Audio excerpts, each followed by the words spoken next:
3月初8是国际妇女节，卫福部伫今仔日举办展览，让大家看到咱台湾伫各领域的女性为着环境保护伫咧拍拼的成果。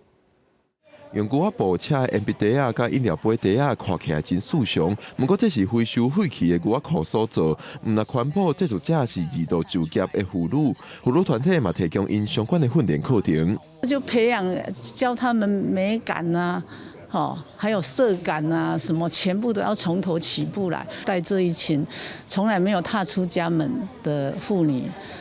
有时带着宝宝一起来上课啊。另一边是甲连锁咖啡店合作，甲原体底咖啡豆的抹布袋交予妇女重新制作的文创商品。废弃麻布袋上，我们是特别请中高龄妇女或者是特殊境遇的妇女，对布艺有兴趣的一些爷奶，他们可以再次的投入这样的职场。卫福部伫3月初8妇女节，为这群体环保尽心力的女性办展览，希望大众看到台湾女性伫环保上的努力，嘛对国际趋势斗阵行。近邻台湾女力行动，那其实这样的主题也是在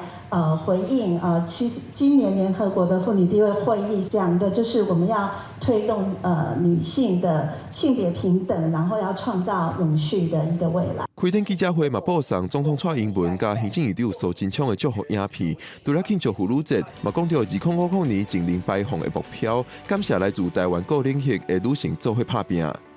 记者郭不君、陈保罗台北报道。